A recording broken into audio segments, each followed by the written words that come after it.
And here they're telling me I'm going to do life in prison. And so I remember going back to my cell, and I kept it together. I was like, I'm not going to let these people see me cry. I'm going to keep it together. I'm going to be strong. I got on the phone, called my mom because she had left. She didn't think the jury was coming back. And so I called her. I was like, hey, Mommy, I got life. Yep, they came back. I got life. But I'm okay. Like, it's fine. It's good. We're good. I went back to my room, and I just fell apart, like when no one was there. And I just started crying out to God. And I was like, God, if you let me out of here, like, I will tell the world about you. Like, I will be your next Paul.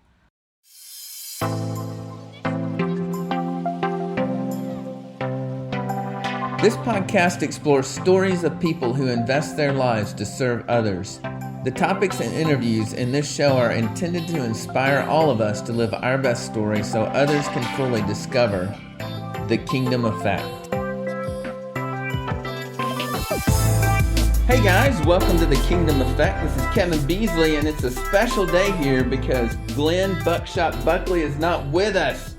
The first time I got solo without Buckley, just really weird. However, we have a return guest from episode 3 of the Kingdom Effect, Scott Hord. Scott, how you doing today, man? Excellent. Thanks for having me. Yeah, man, it's good to have you. So if you don't remember Scott, he is a missionary to the unborn. So he works very, very hard to love on moms who are pregnant and trying to make a decision on whether or not to keep their baby. How's your week been so far, Scott? It's going good. Look forward to get back on the streets tomorrow. Awesome. On Friday. We also have with us another guest, which is going to be interesting because we're going to interview her on the next episode, but I just happen to have all 4 in the room, so I thought we would just plug them all in. So Stacia Freeman, who has founded an organization called Epic Girls. She's going to help us interview our guest today. So how are you today, Stacia? I'm great. Happy to be here. Cool. What's been your favorite thing so far this week? Well, eating Mexican food with y'all was a highlight, I'd say. That this was week. fun. Yeah, that was good. Scott Hord and I ate a huge breakfast at like 10 o'clock and then turned around and ate a huge lunch at 12:30. So That's a good day. We've had plenty to eat today. I am so excited. I've been waiting weeks to get our guest on today. Cyntoia Brown Long. Cyntoia has got an amazing story, and I don't even want to prep it for you. I just want to get right into it and talk about what she does. So, hi, Cyntoia. What's been your favorite thing of the week? Hi, Kevin. I think my favorite thing of the week is an event that I did last night with Vanderbilt. Getting to sit down with former Governor Haslam and really talk about reform in the justice system. And you'll get to know a little later on why that was so amazing for me. Yeah, cool. One of our mantras here at the podcast is we interview really good people doing really good things. So I know you're a really good person, but tell us what really good things you do. Honestly, I really don't know if what I do is good enough.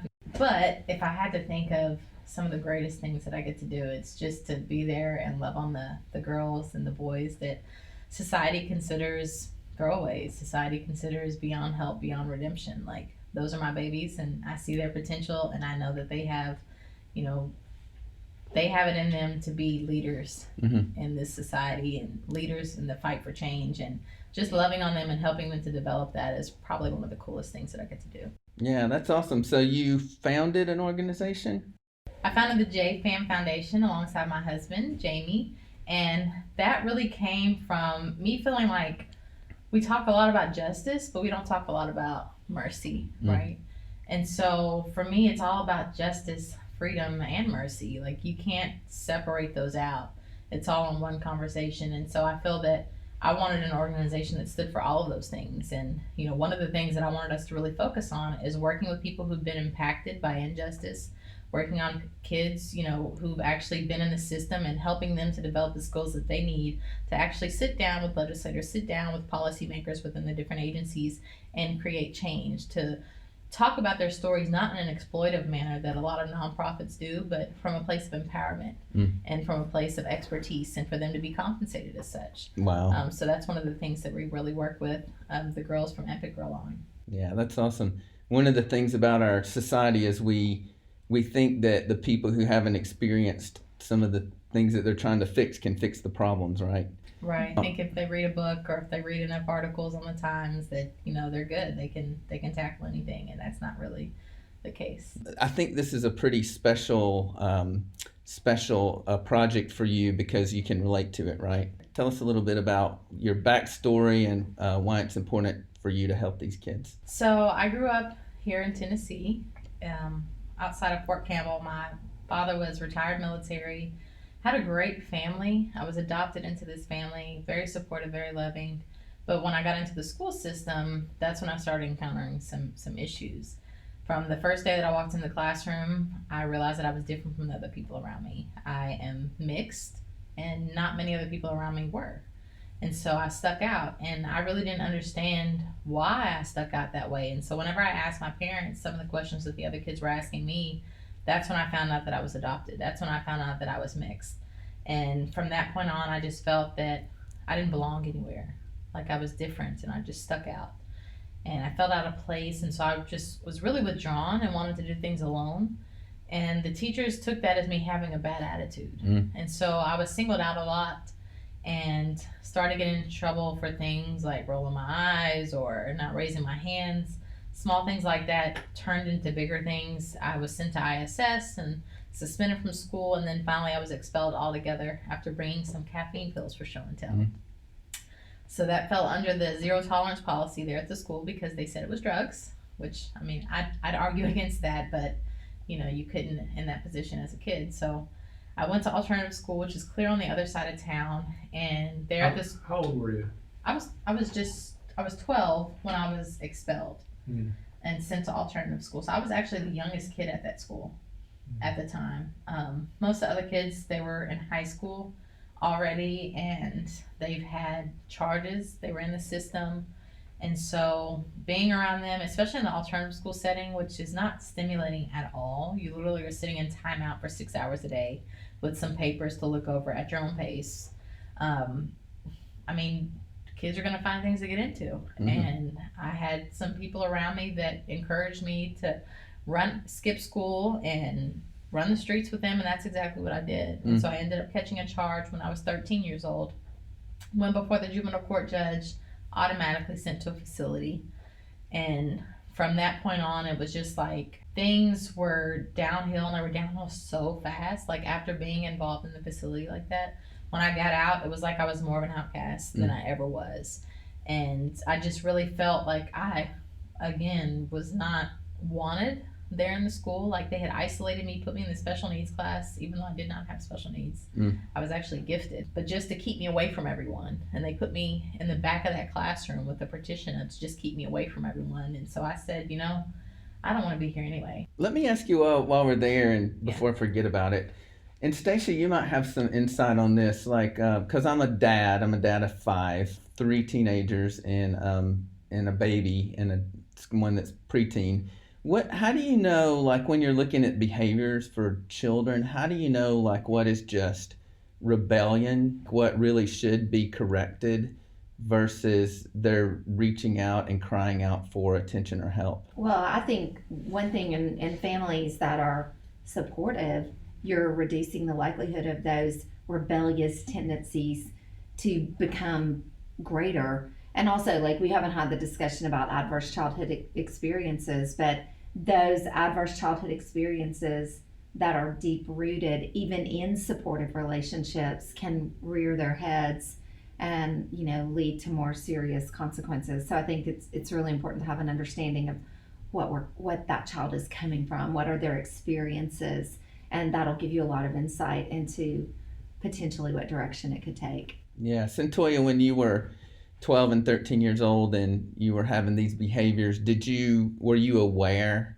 Like, were you thinking, I'm going to be rebellious, or did you even know what you were? Well, no, I mean, I never put it in those words, but I mean, it was more of like, I felt like the world was against me, and I felt like no one was really listening. Like, I had my mom who was always going about, like, she would always come up to the school whenever I would get in trouble and they tell her to, you know, come get me. She would always come up and try to listen to my side and advocate for me. You know, she would always say to me, you know, you got to give me a leg to stand on, because she would go to bat for me, and she would also ask them, like, what is it that I can do to help her? What's going on? And she was never given any answers. She was never pointed in the direction of any resources.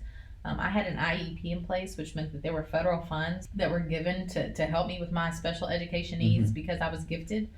None of that was ever utilized to get me connected to resources or agencies that would actually help me to uncover what it was that was causing me to feel socially withdrawn, and like what kind of identity issues were already brewing inside of me. No one really helped her to figure that out, and she didn't know. Like, I felt like there was so many failings on so many levels of people actually taking the time to pay attention and go beyond. And so for me, one of the things that is really important for you to determine if it's just rebellion or there's something that the kid was struggling with is to have a relationship with them, like where you're having those conversations, so you can tell if like something has changed, if something is different, and you can pick up on the things that they're telling you what they're feeling. So I feel like if someone listened to me that intently and I could really talk about that, then they could help me figure that out, that that's what was going on. But I just felt alone, like I didn't care anymore. Yeah, we have a child. She's currently 11 years old. When she was 10 years old, we moved here to a new city. She lost a pet, which was her best friend and her confidant, and then COVID came around and just turned her world upside down. And she's gifted, very similar story to you, gifted with an IEP.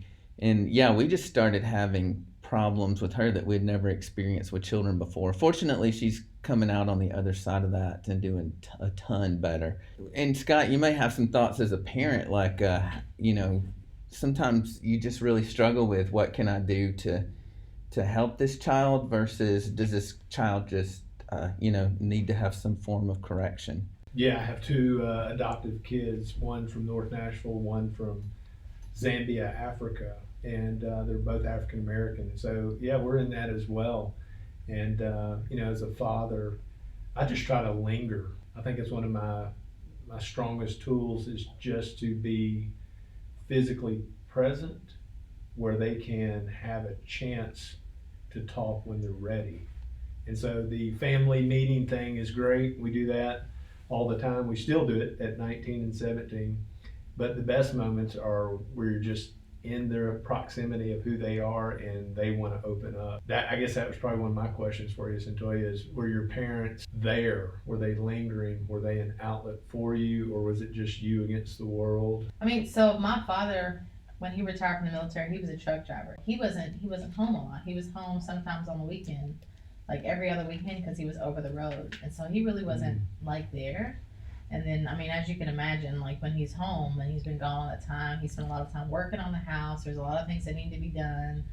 Soaking his feet because they got a little funky in cowboy boots all week. My mother, she worked as well. And so she was a teacher. And, she has to take care of the house by herself when she's there. So there wasn't like that much time, but she would still squeeze in time. So we would go to Bible study every Wednesday night. And back then, McDonald's on Wednesday night would have the 29-cent hamburgers. And so we would always go to McDonald's first and, have our girls' time. After church, we would always go to Ponderosa. So, like, we would have, like, time like that, or we would have, like, those moments, but they didn't really have, like, that much time to just kind of linger, if that makes sense, because both my parents were busy and away from the house a lot. Yeah. And when you said you went to a facility, what is a facility? Oh, a warehouse. So the facilities, they're supposed to function as residential treatment centers, but that's not what they are. They're basically just a place to put kids that you don't feel like dealing with. The only treatment you really get there is pills being shoved down your throat, to be honest with you. And so you don't have like any access to mentors or any real programs that are going to do you any justice. You have some programs that are there so they can get federal funding, but it's like bare minimum and it's not really targeted to you as an individual and your needs. And so, I mean, you just have a bunch of kids in there trying to figure stuff out and just fighting each other to deal with their trauma because they don't know what they're going through and no one around them can help them figure it out anyway. And that's the same issue in any prison today. Isn't that what they do for adults as well? You get in there, they shove medication down you, they numb you out to suppress the pain that's there, don't deal with the pain for you just to get through the time. Yes. I think it's so important too to point out what you can speak to is the fact you talk about, access to mentors, but that the system in itself penalizes people for trying to build relationship. Do you know, like, even since the introduction of PREA, like, it's gotten even worse. And so it's like, you want that healthy relationship, you want that consistent relationship, you want that support, but it's like they literally have policies against it. And so even when you have like church volunteers who come into the facilities, it's like they have like these boundaries, these rules they have to follow. They can't send you like cards throughout the week to encourage you, or you can't like send letters back and forth really talking about what's going on, and like they give you insight. Like that's forbidden. You can't do that. They have like one program that they started doing for women who are about to get out called Take One, where they connect you with some volunteers who you can have more contact like that with, but for the most part, no. And as an agency that works in those facilities, you are at the mercy of their policies, even if they're not in alignment with what you as an agency believe. I fight that all the time. You can have a kid who's literally sitting there like bawling her eyes out, crying his eyes out, and like you can't, like you want to console them or like something. You can't. Like they consider it sexual misconduct under PREA. PREA is the Prison Rape Elimination Act, and so it applies to anybody like in a facility. And Is that the state of Tennessee? It's federal. Federal. Okay. It's everywhere. Okay. And so, I mean, I don't listen. If there's a kid who's sitting here crying with me, like, I will give them a hug. I will sit there. I will pray with them. Like, you're just going to have an issue with it. You can report it if you want to. Mm-hmm. But, like, there's just something in me, like, that it's like, I can't do that. Yeah. So I'm real heavy on, like, the relationship aspect of everything. Mm-hmm. Yeah. So you're in this facility. You can pick it up from there. Yeah. So back with me at 13. So I'm in this facility and facing a lot of things that we just talked about being in these facilities. And I met a girl who had come back from being on the run. And, she talked about life on the run, how it's like, you don't have any of this. You don't have to deal with this. Like, you're just out there, you're grown, you're doing what you want to do. And it's great. Like, you can just chill all day long, party. And I'm like, I want some of that. And, there also was the element that she had this boyfriend. And it's like, well, I want a boyfriend too. Like, I want to get out and find a boyfriend. So I started dating this guy I say dating, but, at the alternative school where I was going to school. He said, yeah, you can run away with me, you could stay with me. And so I went with him and spent like a weekend with him before he said, okay, it's time for you to go. He was 18, and so I was just lost. I'm like, well, where am I gonna go? So I ended up just taking off walking down the streets of Nashville. For some reason, I felt like I should walk into the federal building where my sister worked, and I walked in there and she called the cops. So I was back at the facility. At the time, I was pretty mad at her for doing it, but I understand why she did, because my whole family was worried sick about me for that time. And you're 13 at this time? I was 13 at this time. And so then back to the facility, stayed there just a short time before another girl came in, and she said that she had been on the run for like over 2 years. And I was like, well, how'd you do that? Teach me. And she says, well, you can stay with my people if you help me get out of here, because she had never been to that facility and she didn't know how to get out.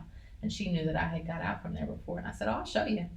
And so I helped her, and we took off as the bus was unloading for alternative school, ran across the street over here on Clarksville Highway by the Save a Lot, got picked up, and that's when I started living with her friends, which this was a group of women who really became like the place that I felt like that was my kind of community for a time. It was like, okay, well, this is what I've been looking for. This is where I feel like I belong. Yeah, that's a really key moment, right? Where you placed your identity in this group of people that accepted you and had similar issues, so you guys could understand each other. How old were the women? Oh, they were grown. Like they were like 23, 25, 28. I think the oldest was 28 at the time. And you're 13? I was 13. How were you scared to death? Not really. Like I wasn't scared of them, but I just felt like, well, this is cool. Like finally I can be somewhere where I don't have to fight every single day, like just to make it through the day living in a facility, and it's not someone that's always, making me feel like I'm going to be outcast. And so I was like, I can do this. And it was kind of just like a sisterhood, I guess you would say. And that's kind of how it felt for a while.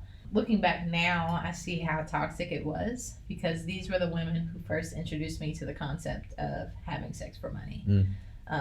When you lived in the house with them, the rule was that you shouldn't be out having sex and not be able to pay a bill. Wow.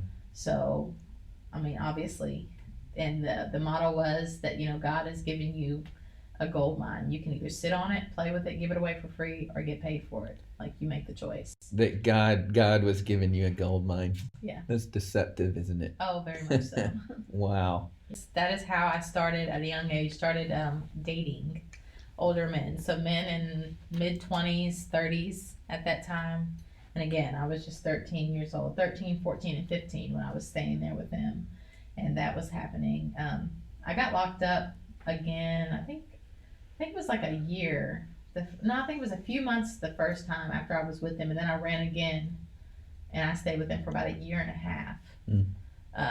And then I ended up meeting this man named Cutthroat by chance at a gas station, and His name was Cutthroat? his name was Cutthroat. I don't think his mother named him that. But that's what he called himself. Well, So I met him at a gas station, and at first, like, it was great. It was like, this is okay. This is the guy that loves me. Like, he listens to me talk for hours and hours. He must be really interested in everything I have to say. He's really interested in knowing everything there is about me because he just thinks I'm awesome. yeah, that's a very common story we talk about with Buckley when he talks about trafficking, that you have no idea, but there's just these people all around just scouting, and they know what they're looking for, right? Mm-hmm. And it's as a father of teenage girls, it scares me to death. Yeah. But It should. So that went on for a few days, and it was like, at first he would pick me up from the women's house that I was staying at, and we would just ride around and we'd smoke weed all day, listen to music, and then it was like, well, let's get a room so I don't have to take you back because, I'm not ready for you to go back. I'm going to spend some more time with you. I love spending time with you. I'm like, okay. And so we started staying in rooms. Then we got a room for a week. And so it was like, okay, so I'm staying with this guy. Mm-hmm. We're living in hotels, but we're staying together and we're together. Like, this is my man. And that, soon after that is when the violence started. It didn't start in the beginning. And so that's what a lot of people think too. But it didn't start off the bat. This was a man that I thought I loved. I thought he loved me. How intentional do you think that is? Like, is he Oh, grooming very much you? so. That he's He doesn't care about a relationship. He's grooming you from the beginning. Well, yeah. Wow. Like if you really think about it, like when people think about like trafficking, like who's really gonna say, okay, yeah, I think this is a great idea. I'm gonna go out here. I'm gonna risk my life, sell my body to sleep with some strange middle-aged white men in the middle of the night, and then I'm gonna bring all the money back to you for you to do whatever you want to do with it. And you can beat me, you can pull guns out on me or whatever. I'm all here for it. Nobody. Yeah. Nobody. So, I mean, it doesn't start out like that. It's more Right. psychological than anything. And then when you think about, like, when they say, well, why don't women just leave? It's like, it's more psychological than anything. It's that manipulation. From his standpoint, or from, people for guys that are grooming women, it takes a tremendous amount of patience. Like, you've got an end game that's could be weeks or months out, right? Do you know, like, this happened with me within the span of 2 weeks. Okay, so this is a 2-week kind of... See, and that's why they like younger girls too, because if you think about it, younger girls are much more impressionable than grown women. Yeah. Much more impressionable. And so there was that, how it started out, fine in the beginning, right? Romeo and Juliet, And there was a time when I had went across the street to a gas station. We're staying at a hotel. And so I walked across the street to the Tiger Mart, and this guy was like following me. And he followed me all the way back. He was on the elevator, like being weird, like this Asian guy. And I was like, what is that about? Like, why does he keep looking at me? And I was like, excuse you. And I was getting really upset. And I walked back to the room where Cut was. And I said, Cut, this guy keeps following me. Like, he's following me all the way, like, back from the store, on the elevator. He's out there hanging out in the freaking doorway over here by the hotel. And he was like, you know what he wants. I was like, no, I don't. I don't know what he wants. I don't know why he's following me either.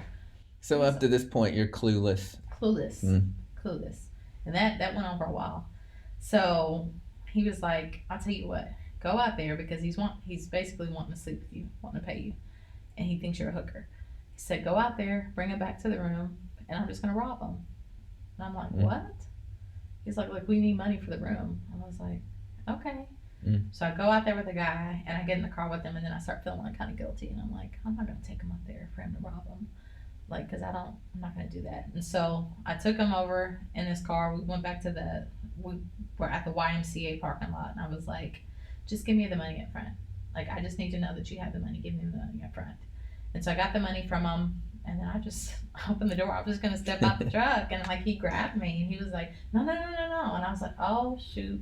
And so I was like, okay, you know what? All right, we can do this here. You know what? I don't have any condoms. Can we go back to the hotel room? Because I'm thinking I'm just going to get out over there, and I'm just going to take off running. So he drives back over there to the hotel room, which is just right across the street. And this time I try to get out again, and he tries to grab me, and I have an X-Acto knife that I used to use to protect myself. And I pulled it. I was like, don't do it. And he just like jumps out and he's like, oh, you're crazy. You're crazy. And I was like, oh, okay, I'm crazy, but all right, whatever. I'm safe now. And so like I got out and I went back to the room and I took the money to cut. And it was like, what just happened? Like, what just happened? And I would have liked to think that that was just one crazy thing and like nothing else would have happened after that. But then it was like, that was what was expected. And Cut was like, well, this is what we're going to do. This is how we're going to get the money so that I can take it and I can flip it and I could build this wonderful life for us. We'll go to Vegas, live happily ever after. So that's how I got started.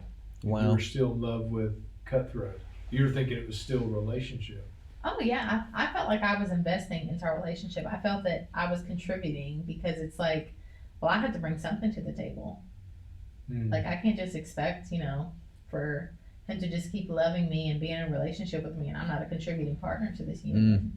So it's like, yeah, that's what I'm bringing to the table. Like I'm playing my role. Wow. I'm doing my part. And he taught me to believe that. There were literally hours where he would sit there and have these lectures with me about I needed to be about my business and I had to contribute to this relationship. And he had to know that I was in it too. He had to know how loyal I was and how committed that I was. What would you say to the 13-year-old Cyntoia if she was sitting right there? Girl, go home. Go home. Like there's nothing for you out here. Nothing. Like I don't care how rough it is. Like in school, you feel like they don't listen. You don't even have to be there that long. Just go do whatever the people say. Go home. Like that's all you have to do. Like there's nothing out here for you. I promise you. So.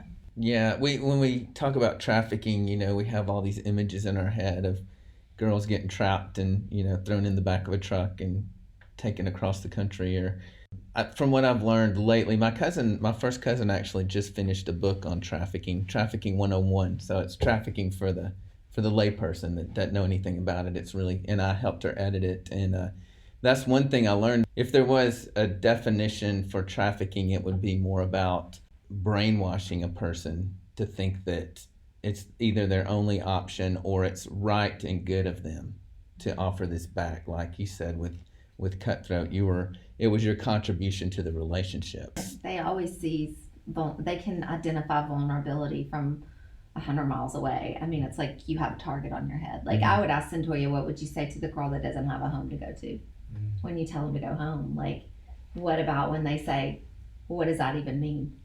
I mean, I would tell them still, like, there are people in the community who do care about you. There are some agencies, like, who will work with you and get you connected to resources. Like here in Tennessee, obviously, Epic Girl, JFAM, we are one of those agencies. Scarlet Hope is another agency, which I know they deal with older women, but they're doing amazing work too.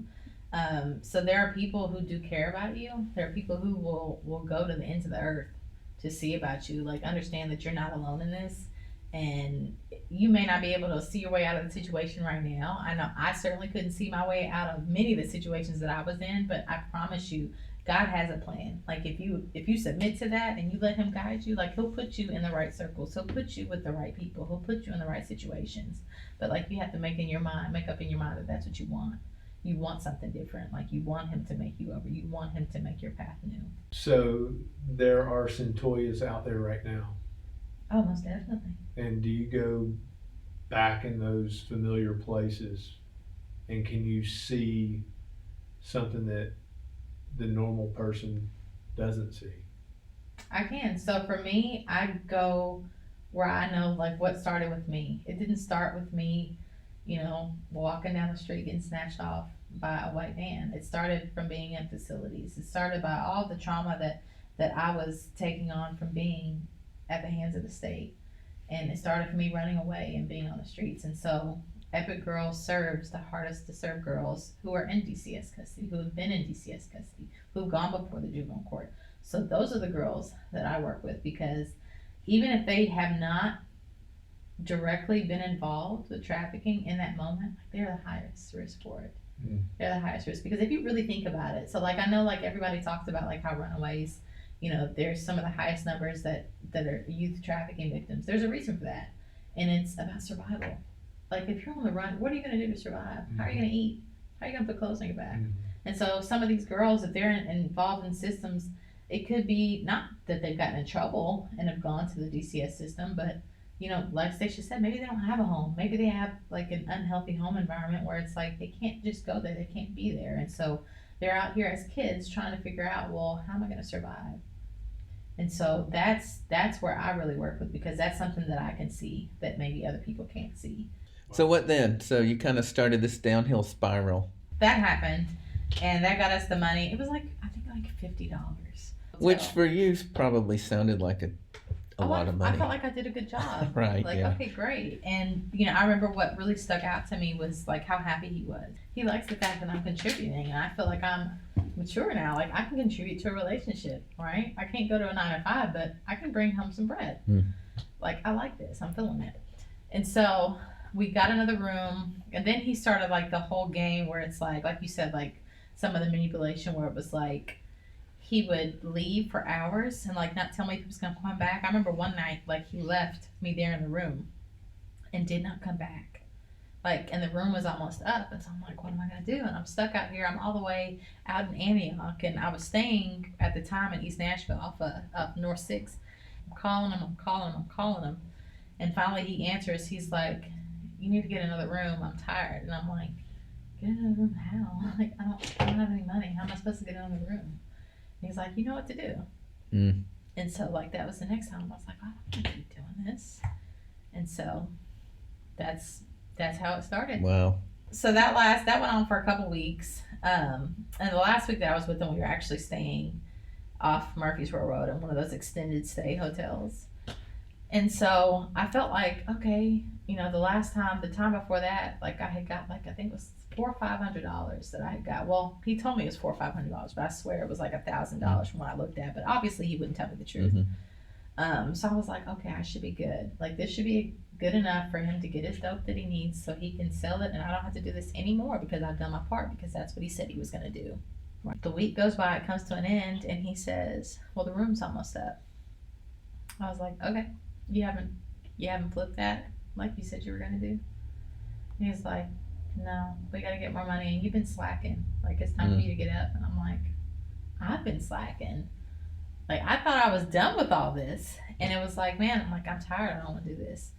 And, you know, we got into it. He choked me, and I passed out. When I woke up, that's when I went out for the night. And so I went out for the night, and I ended up meeting this man, which I didn't even get out of the hotel parking lot good enough. And I crossed into a Sonic, and this man was leaving in a white truck in the Sonic, and he looked and he was like, you need a ride? And I was like, yeah.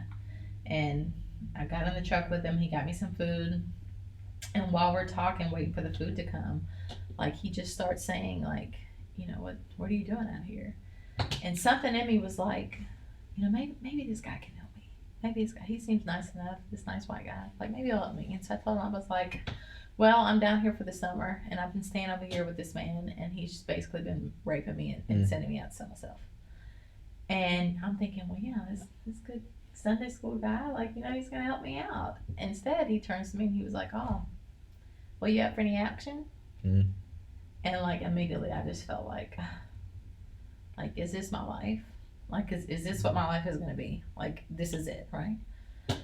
So I negotiated, which he tried to haggle the price with me. So we negotiated for the price, went back to his house after he stopped at the bank and got the money. Went back to his house, and when we get there, and even on the way there, he starts talking about like his history, how he's into real estate, and how he says he used to be in the military. He said he would shoot the eye out of a piss hand, is what he said, because he was a sharpshooter, so he claimed. He also claimed that he wrote the song Proud to Be an American by Lane Greenwood, so I mean, there's that. And he sang it for me too, which is kind of creepy.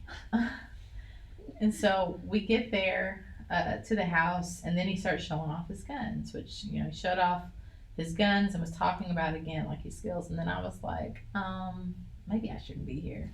And so I was like, you know, can I go to the bathroom? Like, is it okay if I go use the restroom? So I go in the restroom in the hallway, and I'm sitting here thinking, how am I going to get out of here? We're on the second level of the house, and he is sitting in the kitchen, which the front door is like right there by the kitchen, so I'd have to go by.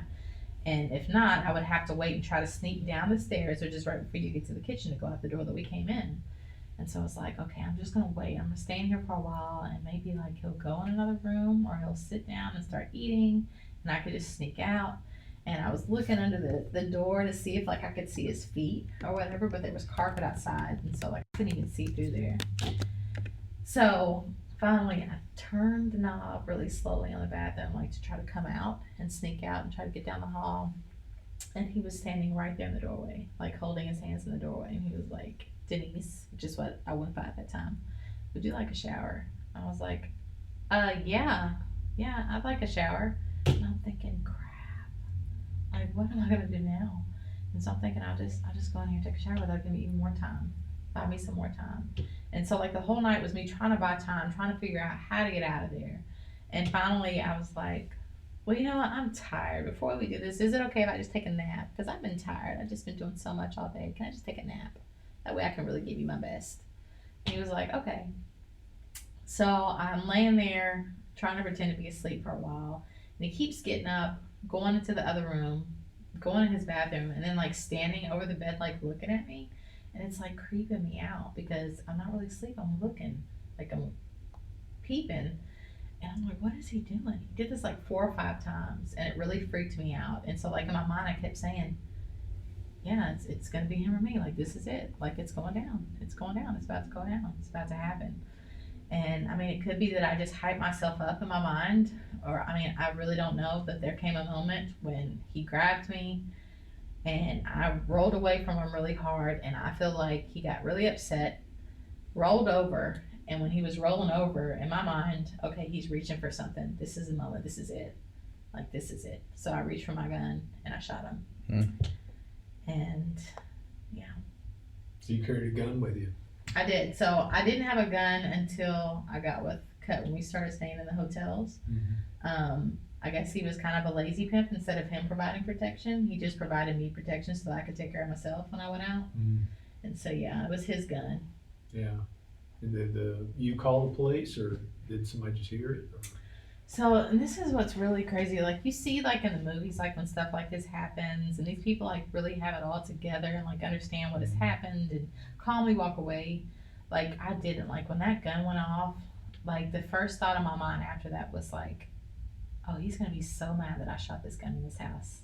He's going to be so mad. I got to get out of here because he's about to be so mad at me for shooting this gun. And I go to step off the bed, and, like, my legs don't work. And so then I'm like, oh, crap, I can't move. Because, like, my legs just gave out, and they didn't work. And then I started to hear what I thought was, like, bath water running. And I was like, why is there bath water running? Why is there bath water running? And it wasn't bath water, obviously. And so then I finally gathered myself up and was able to pull myself up and get out of there. And then I'm like, well, how am I going to get out of here? His keys are hanging. They're clipped to his pants. And I just grabbed the whole pants, and I just took off running down the stairs. When I'm down the stairs, I'm thinking, well, now I'm going to have to go back out with somebody else because I can't come back to Cut empty-handed. But I remember the guns that were downstairs that he was showing off, and I said, I'll just bring these guns back to Cut. I'll just bring that back, and then he'll let me rest. Took the guns, got in his truck so I could get back to the hotel. Went back to the hotel, and for some reason in my mind, I kept thinking, well, I didn't think that he was dead. I didn't think anything like that. But, like, I kept wondering. And so, like, that next day, like, I was watching the news. And I was like, well, I don't see anything on the news. So, like, maybe not. And so, finally, I looked up his information and I actually called the house. And when no one answered, I was like, I think I killed him. Wow. And so I called the police. So he had not been found at that point? No. Oh. So did the police go to his house because you called them? I believe they went to it after I called. Either I called or it was because his mother had went there. No, I think his mother had went to the house and, like, no one answered. And then when I called, that's when they went. Can I ask you about, because I know it's going to transition to the next part, but how long ago was that? That was in 2004. Okay, so like is that 18 years? Yeah, so 18 years ago, how are the apps and the technology playing into this world now? Do you have a good understanding of that? The manipulation that we've been talking about, it's in a different form, it's packaged different. Do you see that today? And because my kids have apps, and we find our kids talking to people, hey, who is this person? And why are you talking to this person? They're in this state. Well, how old are they? and you don't really know how much of that now is playing into this manipulation that you've experienced. I mean, it's tenfold if you think about it. Because if you think about, you know, what are they preying on? They're preying on this vulnerability. They're preying on like these issues with self-esteem and self-worth. So nowadays, it's like if you don't get so many likes on your pictures, or if you don't get all this attention, or if, you know, people aren't following you, like you feel like there's something wrong. Like I've literally like had to have conversations with some young people who feel depressed when people don't like their stuff on social media. And so it's like there's this culture now where it's like you expect this attention from all these people. And so if you have somebody who's reaching out and liking your stuff and wanting to have this communication with you, like you're gonna be more vulnerable for that. You're gonna be more open to that. And so like not only that, but like how easy it is to communicate. Like back in my day, like when I was coming up, like we didn't have that like that. We had flip phones. We had AOL where you had to dial on. And so like it wasn't that easy to communicate. Now like I can talk to somebody in Zimbabwe. Like Right. I can FaceTime them through social media. Like And is it not common? I mean, when you deal with apps like Tinder, I think that's what it's called. But isn't it common? We're in Brentwood right now, that even kids in this community are using apps like that to come together with people they don't know, to have sex, and that's it. So I can't imagine how prevalent and how this has overtaken our society at a crazy level now because of stuff like that. The other great risk in that, when you're talking about the apps, is the fact that kids feel like that is their community. So they're a very technologically savvy generation, and they will share with their community very intimate details of their life. Like, my mom's on drugs. I just got kicked out of my house. My dad's beating us. And then there's a million predators online at any time just looking to seize those opportunities. And that's part of the importance of educating people and kids. I mean, you no longer have to go out and walk around, you know, a hotel on Harding or Dickerson Pike. or sit for hours in conversation listening to them tell you about themselves. You just look at their page and Or tells you all can need to know. you can do a peep show and attach a cash app to it and never leave your home. Mhm. And it's still a form of manipulation and trafficking, but much harder to Oh, yeah. prosecute and connect to. And it's popular now. Not everybody thinks, oh yes, let's start an OnlyFans. Like what? Yes. And then you have all these movements. You know, like here you have people who are trying to like cut out demand. Like okay, we need to start prosecuting buyers. But then you have the people who have the audacity to come against it and be like, no, we need to keep this because this is about, you know, women's rights and Right. what? Yeah, we can What? make it. Yeah. Are you not thinking about the young girls who are seeing this and like the effect that has on them? Like how can you separate that out? They say, well, trafficking and prostitution, like that's different. No ma'am. No ma'am. They're one and the same. Especially when you consider like trauma and adverse When you childhood consider trauma, experiences. when you consider the huge economic factor that there Right. is, like that's coercion in itself. Like anyone that says like, yeah, I'm going to make this choice because this is the best option that I have to feed my kids, take care of my family. That is coercion. Yeah. That's coercion all day long. And you would say that's a form of trafficking. Absolutely. How long was it from the time that the crime was committed until you were picked up and taken to juvenile? What was from when you called the police? And I mean, it was like within 24 hours. and then how long did you spend in juvenile detention? Like, can you talk a little bit about that process and what your experience was there? So I stayed there, 3 months, I believe 4 months. So I was arrested, taken down, met with some detectives who told me, you know, if I talk to them, like that could mean that I do 99 years versus 9 years. Like, so it was best for me to go ahead and talk to them and tell them what happened. So I did that. Obviously it didn't work out that way. They ended up using literally everything that I said against me in the worst possible way. More manipulation. Right. More manipulation. Last night they actually played the video, the part of the confession where they played the video where they said, you know, no promises has been made against me. And I'm like, wait a minute. No, you did promise me. You promised me that if I talked to you, that you would help me. So you did make promises. But more manipulation. So ended up getting taken to the juvenile detention center and the district attorney filed to have me transferred to be tried as an adult. And so that whole process, it was about, so I was arrested August 8th and my transfer hearing was November 4th. So from that time I was there in the juvenile detention center, ended up having the transfer hearing, and my attorney, like, she fought really hard to show them that, she needs treatment. She doesn't need to be thrown in prison. Like, this is what was going on. Like, I was open, honest, completely vulnerable with everything that had happened leading up to my arrest. And, in the end, they found that there wasn't enough time left in the system to help me. And then they also looked at the previous records, that how I was in the Department of Children's Services before, and I, quote unquote, was not amenable to treatment, which, as I said before, there was no treatment. So basically she said that she didn't feel that they had the resources to help me. So the only other option was to transfer me to be tried as an adult. So instead of spending 3 years getting intense treatment, I was facing 51 years in adult prison. Mm. So I was sent over, and I spent 2 years in solitary confinement waiting for my trial in adult court. And finally we went to trial August 2006. The trial was about 5 days, I believe. Deliberation lasted like maybe 6 hours. They came back, found me guilty, and the judge sentenced me to life in prison on the spot. What are you thinking at that moment? Like, you're 16 years old. Yeah. Life in prison is 51 years. I mean, it was devastating, especially since I didn't expect it. Like, I really felt that, surely, like, these people, I'm sitting here literally looking across at these people, and I'm really trying to look at them, like, not trying to creep them out or, like, give them any stares or anything, but, like, trying to look, and it's like, look, listen to me. This is not what happened. Like, I know what this man is saying, but that's not what happened. That's really the only communication that I had, because I didn't get to testify on my own behalf. Like, I didn't get to really tell my story. I didn't have that opportunity because my attorneys had advised me against it. They thought that they could win it without it. So I was like, okay. But ended up being convicted, and I was like, what? Because I had spent the past 2 years every single night praying to God, like, please, like, don't let me do life in prison. Don't let me do life in prison. Don't let me do life in prison. And here they're telling me I'm going to do life in prison. And so I remember going back to my cell, and I kept it together. I was like, I'm not going to let these people see me cry. They're not going to know that they got to me. Like, I'm going to keep it together. I'm going to be strong.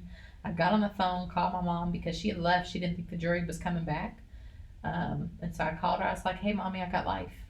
Yep, they came back. I got life, but I'm okay. Like, it's fine. It's good. We're good. I went back to my room, and I just fell apart, like, when no one was there. And I just started crying out to God, and I was like, God, if you let me out of here, like, I will tell the world about you. Like, I will be your next Paul. Like, that will be me. And that was the very last prayer that I prayed for more than 10 years.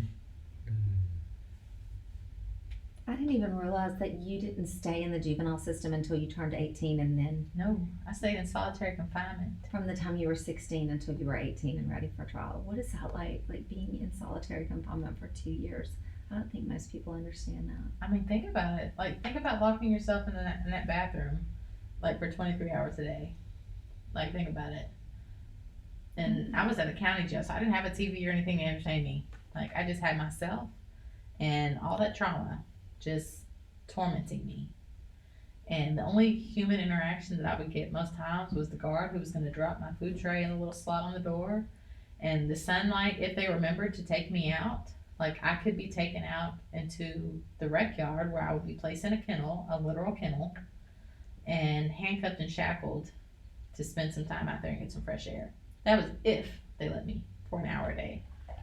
And that to was use the all phone in the shower. to protect you from the general population because you were so young? Was that what it was under? Like, Yeah. So every single juvenile, if you're under the age of 18 and you're in an adult facility, they place you in solitary confinement, because by law they have to keep you out of sight and sound of the adults, which you're not out of sight, you're not out of sound. I mean, you're just locked up in a box along with everyone else who's in that jail, who's in solitary confinement because they've done something. But you're literally just there. Just take a little break. That's a lot to process. Mm-hmm. Thank you for sharing. yes. It's amazing. But, like, what do you think about, what do you feel when you're sharing these stories, particularly when the actual event happened? Are you, like, currently as you share what's going on in your mind and your emotions? I've already dealt with, like, the emotions. Yeah. Like, sharing of it, like going through it, like the details, like that doesn't, like I've already dealt with Yeah. all that. That makes sense. What is prominent to me is that like it's necessary to tell this. Yeah. It's necessary to talk about this and to tell those stories so people really understand Yeah. what it is. Well, for you, it's necessary as well, and for the public. We talked about this in our last episode. There's a book called "To Be Told" by a clinical psychologist in Seattle, Dan Allender, and the whole premise of the book is you're not fully healed of your trauma until you're able to tell it as a story for the sake of other people. And what's so cool about that is when you tell it to help other people, it gives your story purpose. Mm-hmm. So like if you were still sitting in a cell, or if you did not have the opportunity to share this for the sake of the good that can come out of it, it's just a tragic, pointless life experience. Right.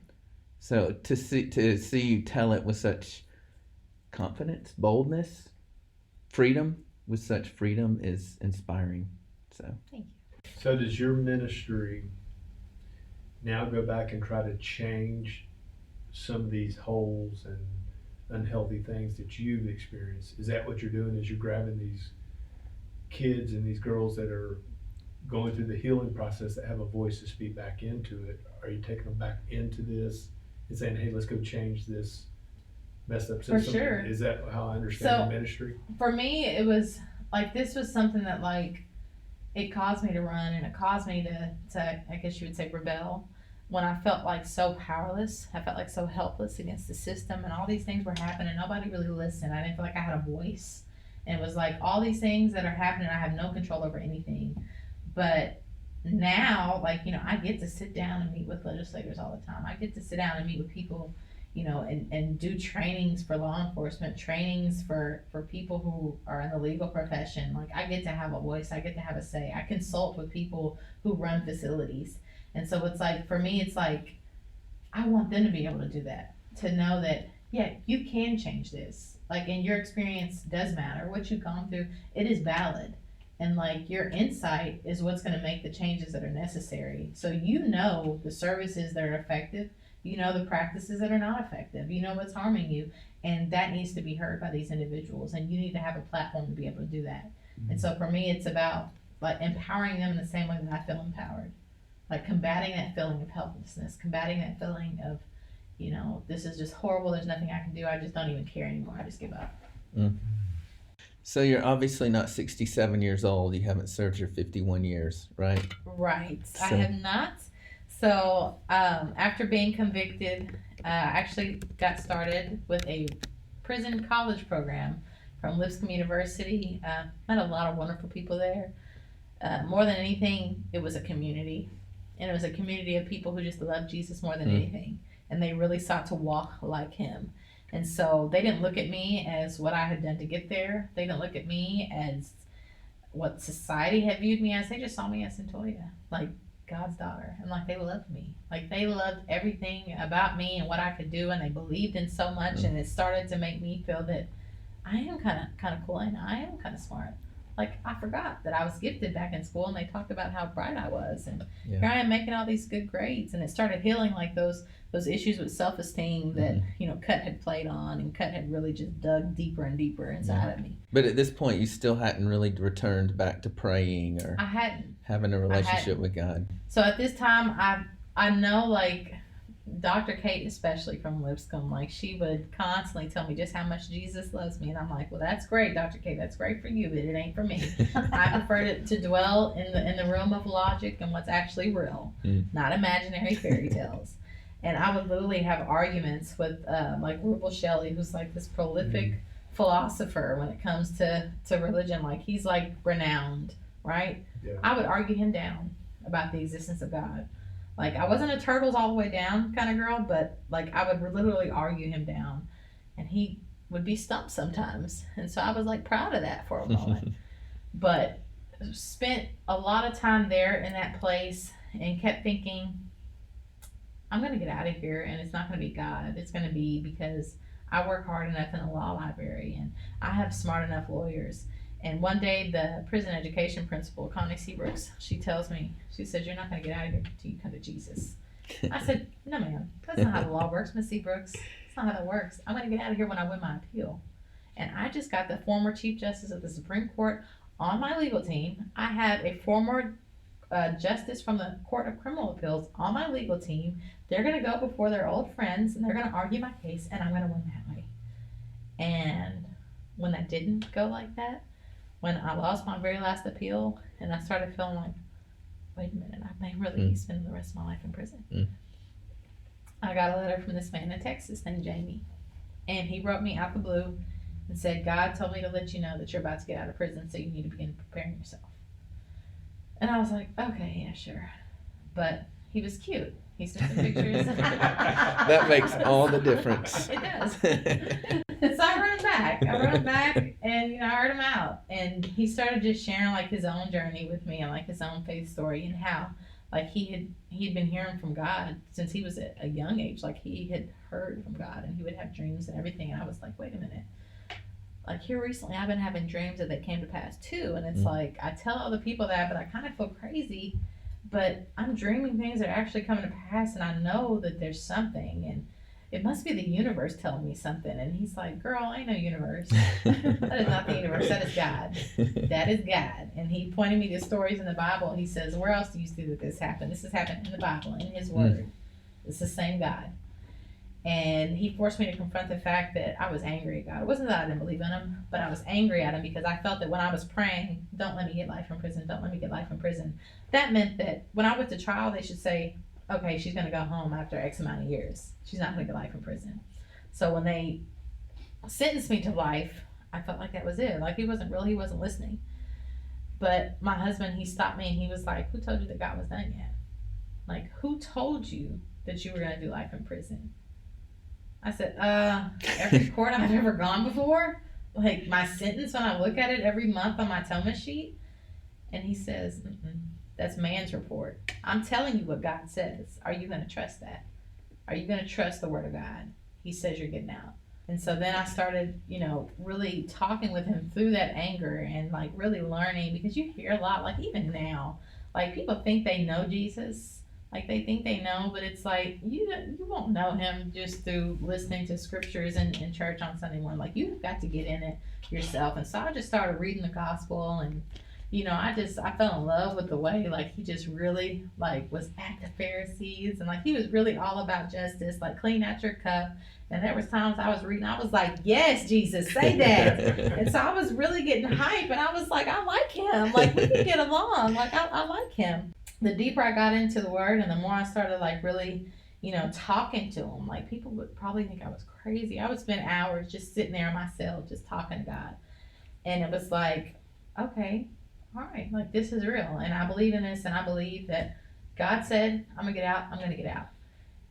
And like right after that, that's when that appeal, the very last appeal that was denied, it got opened up.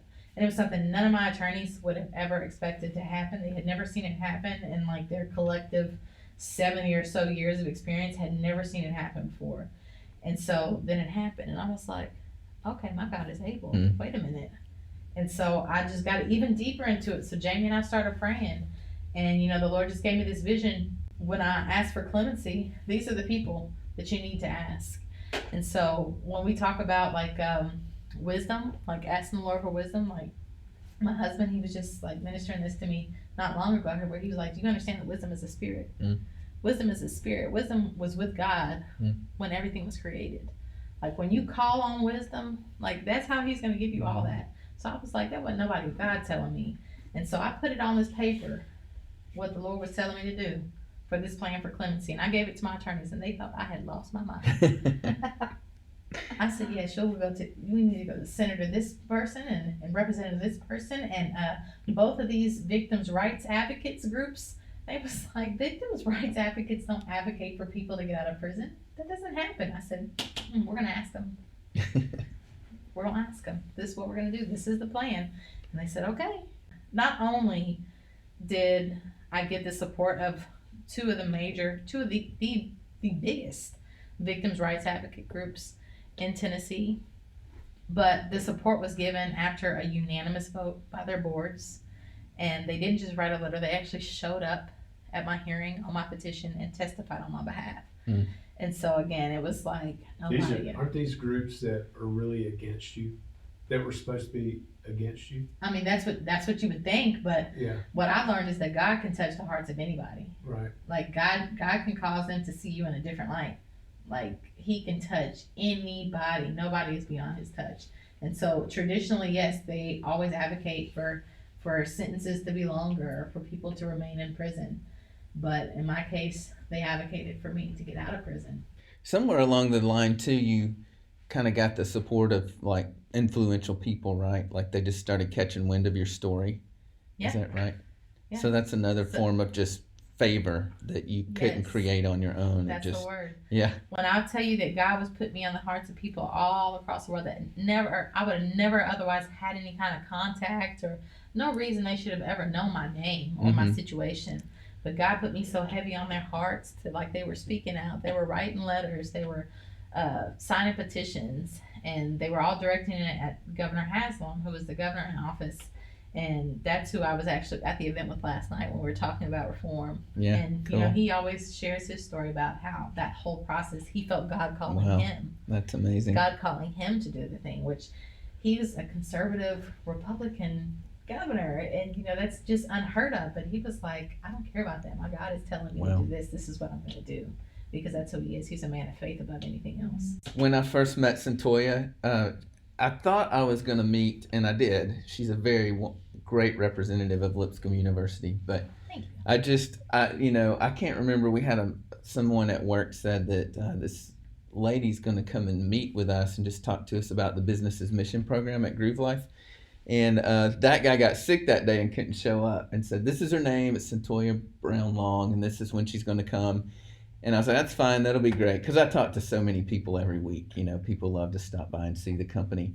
The night before, I was at my house, and I was thinking, I don't even know how to say this girl's name. Like, I don't know how to pronounce this, you know, this CYNT, whatever it is. So I pulled up the email where the guy told me about you, and I typed it in, and like Google just blew up. Like literally the very first picture I saw of you, I think it was you and Kim Kardashian. Is that correct?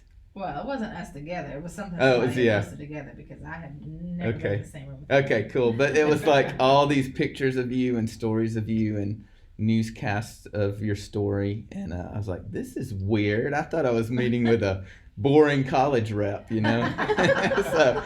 But what was so cool, two things I want to say about that. One is when we actually met, I knew the backstory, but we probably talked for 34 or 45 minutes before I said, you know, I know your backstory, but like you would have never mentioned any of that. You were just there to be a representative of the college, which was so humble, which is really what caught my attention about you more than anything. Well, I wanted you to come and get you exposed to as many people as possible. So you've had an opportunity to speak in front of very, very influential people all over the country. Mm-hmm. And I asked you a couple of weeks ago, I said, what does it feel like to be able to influence the influencers? And you're like, they ain't nobody that's more influential than our Savior. Like, because I was asking you about how you'll go somewhere. You were telling me you'll go somewhere and they'll say, you can talk about this, but don't talk about too much about that Jesus thing or whatever. Mm-hmm. And you're like, I'll talk about what I want to talk about, or I'll walk. You know. Exactly. And just that confidence that you have, the humility, spunkiness, and confidence, and the fact that you really do, like deep down in your heart, you know that it doesn't matter what anybody thinks but Jesus, right? That's right. Which is so and cool. Nobody's going to stop me from talking about it. Yeah. Because, like, when I made that promise and I said, you let me out of here, I'll tell the world about you, he set things up for me to be free in a way that I would have the opportunity to. If he would have let me out then, I didn't have the platform. Who would have listened to me? Yeah. But now it's like, here I am in all these different settings, all these different people from all kinds of professions are listening to me. I've been on CBS, NBC, the Today Show, talking about Jesus. Yeah. So it's like all these different opportunities, and it's like, oh, I'm going to honor my word. My God. That's like, so I'm telling you cool. what Jesus did for me. They say Kim Kardashian freed. No, ma'am. Jesus freed me. That's so cool. Let's get it clear. So cool. Yeah. That's awesome. Thank you so much for that. Mm-hmm. What's next for Jesus and Cyntoia? Oh, who knows?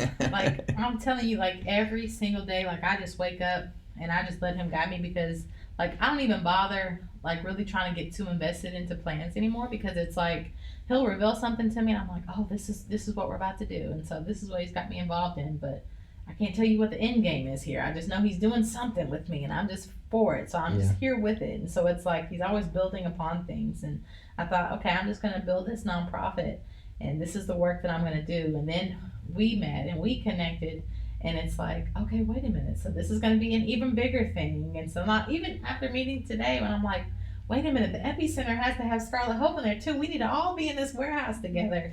And, you know, law school, where it's like, wait a minute, we're going to have a whole advocacy unit to this. So it's like, there's so many things that I'm getting the opportunity to do and be part of, where it's like, I don't even tell people about my plans. I just say that I pray that I just continue to be in God's will. Wow. Wherever he leads me, that's where I'm going to go. And I'm going to always give 1,000% of myself to it. Yeah, that's amazing. So tell me about the two organizations and how they're merging together. So the JFAM Foundation is the organization that I started, really trying to empower young people. Is there a place to find that online? It's jfamfoundation.org. Okay. So we first met, Stacia and I first met when I was actually still incarcerated. This is before they had said that I was getting out, but like from the moment that I entered there, I had always like planned, like, no, I'm going to get myself prepared to walk out of here. I don't care what they say. So I was making plans for this company that I was going to build, this nonprofit agency that I was going to build, and this initiative about trafficking, where it's like these young girls need to know what trafficking really is so they can identify, because for more than a decade, I didn't identify as someone who was trafficked. They kept calling me a prostitute. Wow. But there's no such thing as a teen prostitute. And when I saw like the governor and all these people on TV saying that, like that really affected me. So it's like, we need to get this word out. We need to get young people talking about what it really is and what makes you more vulnerable to it. And so I named it the Glitter Project, the grassroots learning initiative on teen trafficking, exploitation, and rape. Wow. Right here, you see my silver glitter. And I said, this is what I want to do, but I want to actually talk with some experts in the field. And Stacia is one of the only agencies that I could find here in this area who had a background in trafficking but was doing prevention work, because you don't see a lot of agents doing prevention work. It's more reactionary. Like, I need to get with Stacia Freeman, like, because she's the one. And even like working when we were doing a group with the girls in the detention center, like everybody loves Stacia. And like you wouldn't think, like Stacia is like, you know, this woman who lives in Belmead, for crying out loud. Like you would never think that, you know, she would be best friends with the girls like in the projects, but they love her. They love Miss Stacia. They love, when they get in trouble, they don't want to talk to anybody but Miss Stacia. So it's like, I need to connect with Miss Stacia. I need to find out who Miss Stacia is. And you're still incarcerated? I'm still incarcerated. So I met Miss Stacia, and we just connected on so many levels, and it was like, okay, so this is something we need to collaborate on, because I've always been like a big collaborator, like, because I know one person can't do it all. And there are some things that other people do really well. And like when they could just stay in their lane, I could stay in my lane. We can come together. Like, you know, great things can happen. So I said I would love for us to collaborate on the Glitter Project and make it a reality and really train the girls up to go out and to be the peer leaders, to go out and create the curriculum, let it be a student-led initiative, and do that. And so we started working on that together. And the more time we spent, we were like, you know what? We just need to be one. Like, we just need to just be one. And Epic Girl can be, you know, a program under JFAM, but this needs to be bigger. And it's like the people who are providing the services, they need someone who can take care of all the admin work. So they can actually do the work that they do best, serving and loving on the kids. And then you have someone else who could go out and speak with different groups and raise the money and file all the paperwork, do all of that, do all the training and things like that. And I was like, that's what we need to do. And so that's what we're doing. Cool. And how can we find Epic Girls? How can you find us? It's epicgirl.net. Girl singular, not plural. Girl singular, because we always focused on identity. Okay. So it's the individual first. But I love the story about when Cyntoia and I first met, because I went to TPW, the Tennessee Prison for Women here in Nashville, to see her. I was a little nervous. I'd never been in any place. The first time it got canceled, so we had to reschedule. I can't remember why it got canceled. There was a lockdown or something going on, and they canceled it last minute. I go out there, and she walks in, and she's just full of life.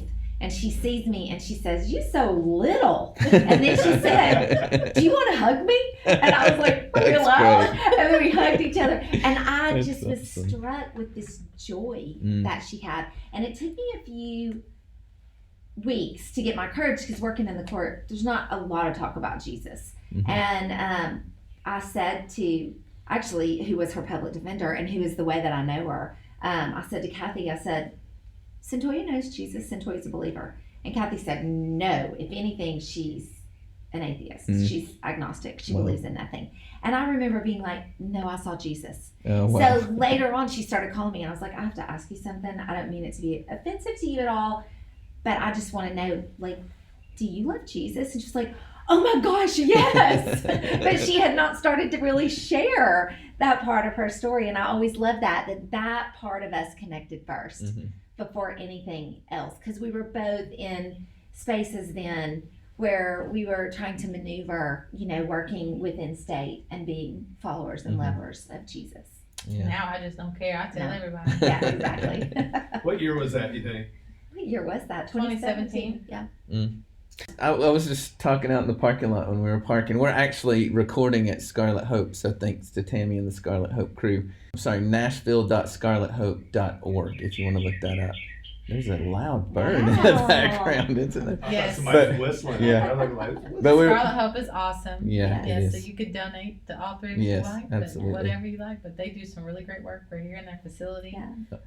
It's a wonderful place. And I just love like how everywhere you look, like you see the presence of God. Yeah. And like you could feel it in here. Mhm. So it's like, man, this is a place when I was young, when I was out on the streets, I wish I had that. Yeah, that's And so awesome. it's like a home Mhm. for a lot of women. So yeah, I love this Yeah. program. Yeah. But we were parking in the parking lot, and Cyntoia was kind of navigating around to get in the parking space, and I'm thinking, you've only been driving for like a max of 2 years, right? So, but you said you got your license about a year ago. So the little Right. things we don't think about, you spent from 16 years old on. Yeah. Yeah. And I wouldn't have got it if it were up to me. Yeah. So like my husband, like he really pushed me into that. Yeah. Because like he's always been like really encouraging me to learn how to do things on my own and like figure things out as far as like, like just the day-to-day life stuff. Yeah. Because, he doesn't want me to have like crutches or whatnot, because he knows like he's really supportive in that, and I appreciate that about him. So I'm sitting there minding my business in the house one day, and he comes to get me, and he's like, "Come here, I got something to show you." I'm like, "Okay." And it's a car. Oh, wow. in the garage, and I'm like, "I can't even drive. I don't have a driver's license." He was like, "You're about to learn." Wow. So That's yeah. cool. That's cool. Well, thank you so much. Thank you guys for listening. Every time I finish one of these episodes, I say I'm going to have to go take a couple hours and just process and just let it sink in. So thank you for following Jesus and being willing to tell your story. Scott Hord, thanks for being here. ScottHordMinistries.com. That's right. Right. Just ScottHord.com. ScottHord.com. Sorry. So Scott is a missionary here in Nashville to the unborn. Stacia Freeman, thanks for being with us today as well. Of course. epicgirl.net. So thank you guys for listening, and hey, whatever God is asking you to do, He's going to resource you, equip you, and give you the courage you need to get it done. So listen, just say yes. Amen. So if you guys could help us out and give us a good review on your favorite podcast platform. If you're on Facebook, join our Facebook group, Kingdom Effect Podcast, and we'll see you next time on the Kingdom Effect.